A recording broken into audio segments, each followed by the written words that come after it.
Just opening up to the audience who are here, which has a mix of diaspora and students. Questions that you might have for Amaran. Thank you for that.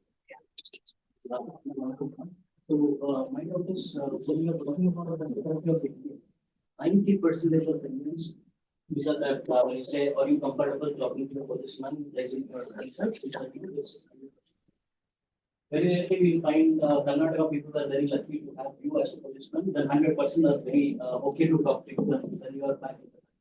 But the hard reality is, I think it's more than 90% are not ready to open their problems. Now, when we are looking for long term, you explain how India is traveling, which direction India is traveling for 2047. We have the obstacles we have, whether it's political obstacles, so we don't have any common platform where a common man can raise their problem. And of course, the whole station have everybody is not that okay. So do you really feel that we need to have a platform and where we can confidently raise the complaint without any problem of security? The public services in our country, especially the police angle and where the common man has got the more weight, and has been improved, is improving. And we just changed our laws, which was given in 1861, and we just changed it. After many, many years, we have repealed some sections, added some sections. So again, I said I'm not getting into the past to argue here on that matter. We're only looking at the future. Now, a public service in India is something that over a point of time, good people should come. In India, our public service multiple things, central government service, which is IAS, IPS, and IFS, then right up to Group C, Group D you have. Now, in India, government employment is the source of employment for a lot of people. People just don't come here to service many people. They come here because there is a payment ticket. They come here because employment ticket. I'm not saying everybody, but there's a significant chunk. So when you come for money to a public service, whether service comes first to you or your salary comes first to you, this is the problem. India being a growing country, a bulk of the people who get into especially Group C, Group D, Group B, bulk of the people see money, employment as option one, probably service being 2, 3, and 4. So this will change when a country grows. It's a process learning. First they say you want to crawl, then they say you want to stand up, then they say the child has to walk, then they say the child has to run. That's a process. And it is impossible for a country of this size to reform the public service overnight to say, or tomorrow morning the public service will change and all good people will be there. Good people will be there, but it will be 10%, 20%. For them, service is first, money is second.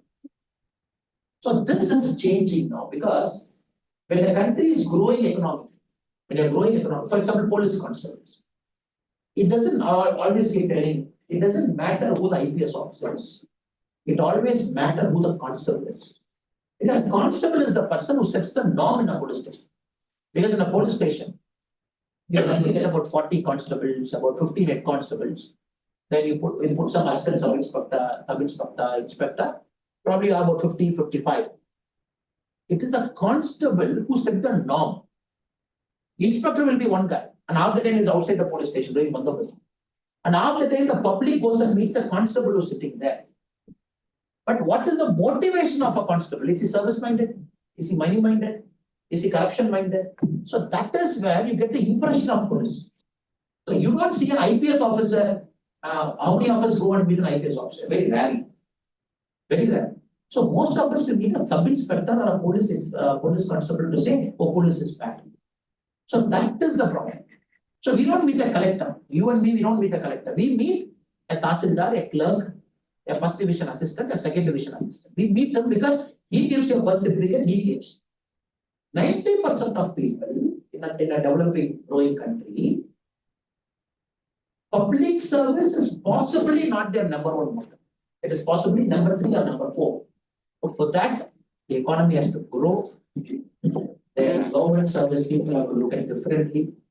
And which will happen. We just have to be patient. That is number one. Second, you should also think about making your hands dirty. And there are two ways. In the ground, there are two kinds of people. There's a player, there's a spectator. And there's a third category called armchair expert. Because I watch the cricket in TV, I say, oh, Kohli, in New Zealand, the full toss ball, should have batted and avoided in the how can Kohli get out on a full toss? That is a fair criticism we all do, sitting armchair expert. Then there is somebody in the stadium who knows the speed of the ball. Oh, it's a spinning track. That guy spins very well. Last time he took 10 wickets in Mumbai, the ball came. A spectator will have a bit of idea, more than a TV guy. Kohli will have 100% more idea because he knew why he played that shot. So I would say many a time people sitting here, the problem should not keep you away from solving it. Somebody has to come in and solve this garbage. And that is also a motivation for you at some point of time to look at public service as an option. And you can be whoever you are, you can do whatever you want in the next 10 years. Probably at 35, 40, you should make a conscious call, can I get into public service in some way? When Modi ji says, okay, you come as lateral recruitment, you come as joint secretary, maybe look at that option. Maybe you are a company CEO, you run something at 45, take a break, come work for Government of India for 5 years and come out. Or you want to get into politics, or you want to do something. So what happens is, the one end, the good people should start coming in, tuck, tuck, tuck, tuck.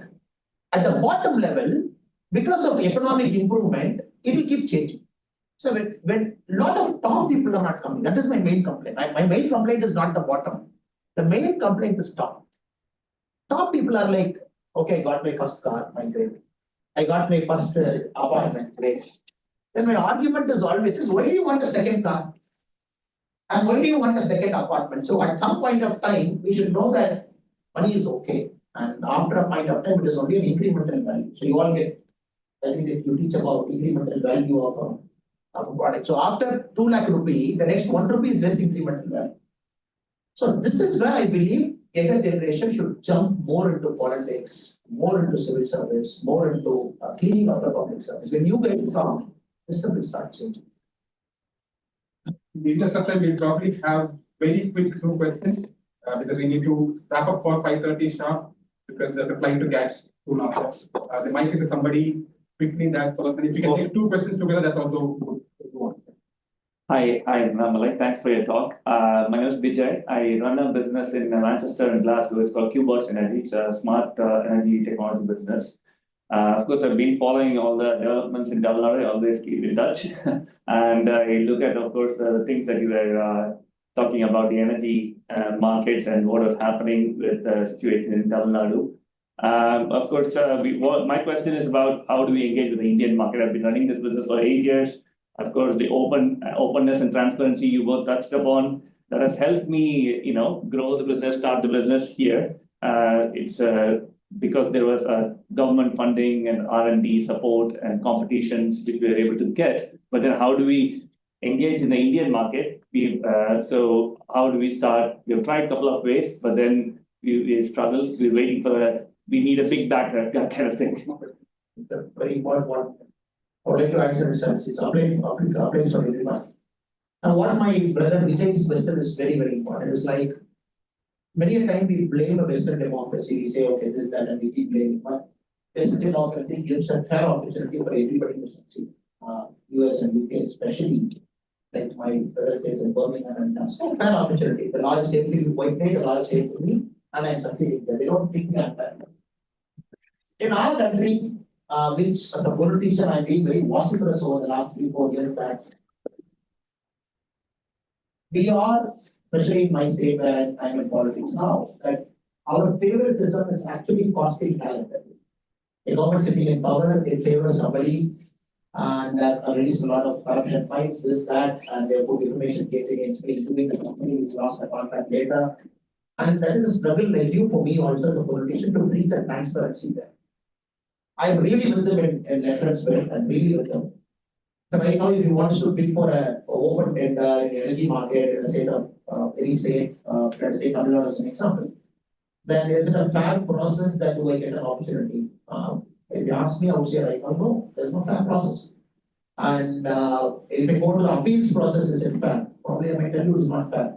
And I'm being very honest with them. But I hope and pray that people like him will decide to fight. It is 2 things. One, In Tamil, we say, we say, on a child that cries will get the milk. So one end is people like Vijay should decide to fight. I apply it, I reject me, it's okay. Then I will take the documents, I will say, the lowest bidder, what is your qualification, what is my qualification, I will fight.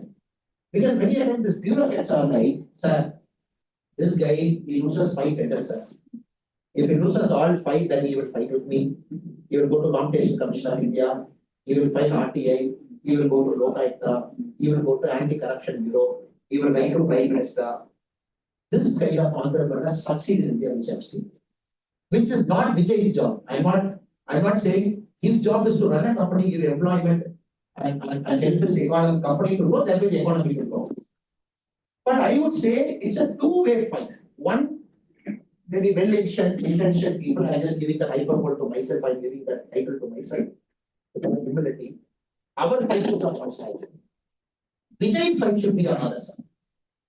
And it is only by paper, emails.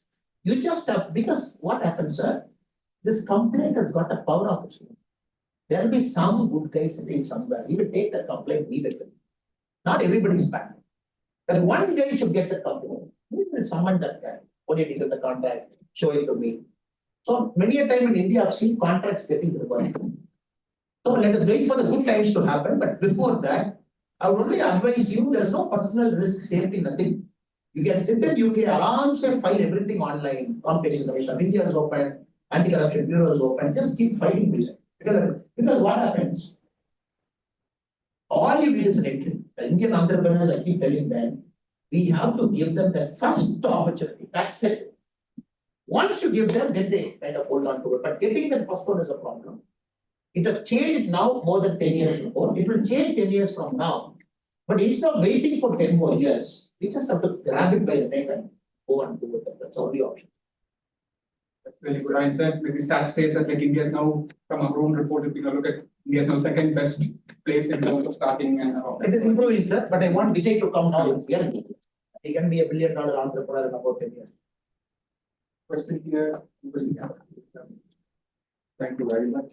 Very fascinating talk. To talk about the ethics and ethical wealth creation is very important component. We have a historic legacy where the wealth creation has been labeled in an improper way. Things are changing, but the perception, which is a very important thing in the world scenario, is not changing about India. What are the things we as people living here, especially as ambassadors of India, what can we do to change that perception? Is there a role in universities, role in the embassies or consulates?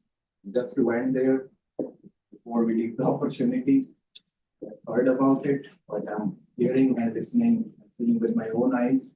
The future of India is secure with leaders like you. I'm looking at a potential future Chief Minister or a Prime Minister of India. Thank you.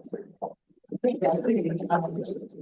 was very top, very well-meaning Oxford professor was in our class, top guy in the field and fantastic person. And when somebody was talking about the COVID application that we had, you take a vaccine and the certificates come, and then somebody was talking about digital stack. The professor said, sorry, I don't. Then you are surprised, like, Professor, how do you not know that the country has generated 100 crore COVID certificates just like that? And how do you not know this is something that I'm very sorry, because it did not come in the Financial Times. That's a lesson for us, a lesson for Professor. The way I look at this, in London or Zurich or all the great cities, unless it doesn't come in New York Times, Financial Times, Washington Post, probably it doesn't. So that is one part where we have to try and find a way that intelligently we as a country, we give information to the place where I should fall under information. That is number one. That is the country we have. Second, as citizens, anybody in UK is watching you double closely than they are watching their own people. And of course, people who come here first generation, seventh and ninth generation, even if the Bharatiya spirit is in the heart, as long as we live in a soil, we should be respectful to that soil. And we all should, even if you come as a 1 year student or 2 years student, the Indian spirit always is we respect that land and we fully behave that we are part of it. That is our spirit. But having said that, people watch us more closely than others. So you cannot afford to do any mistake. Crossing a signal, you cannot afford to do a mistake. And even I have to put that light and wait 1 minute and cross that walking. Even if no traffic is coming, the UK way crossing and India way crossing by it's a perception, sir. It's all 1,000 years of perception that you are trying to break for our country. And you are in UK as students, you are breaking that 1,000-year norm by you as a person. That's a pain, I know, sir. Even crossing the signal, the way we behave, the way we talk. Your kids are so brilliant.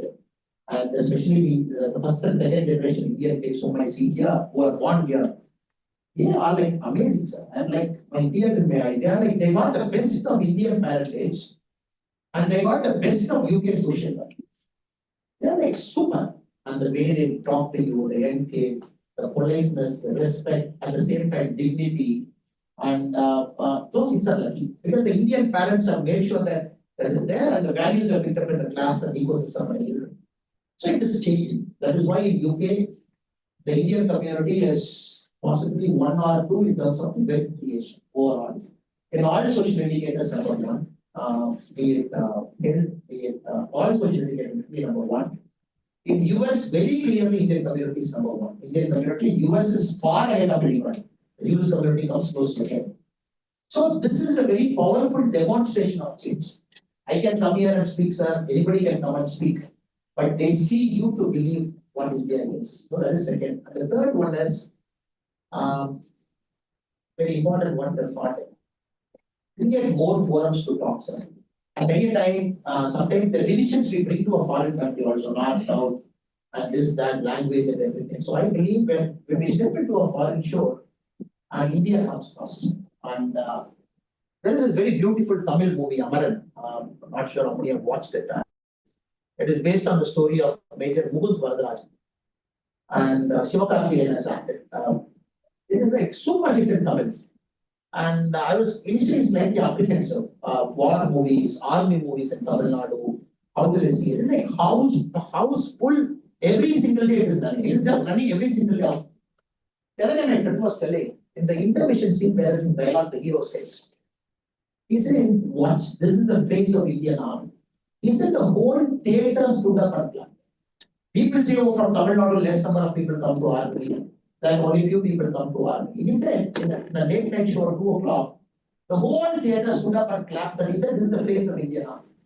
So that I think should be respected. When you walk into a foreign land, that the Indian should paper over that small differences. I see small differences here and there. I think that is for all of us to rectify it. 3 things is my humble submission, sir. But you are living in this land, you know better. But I am a foreign guy here for some 3 months and trying to give you my wisdom. Thank you. That I think is a fantastic note.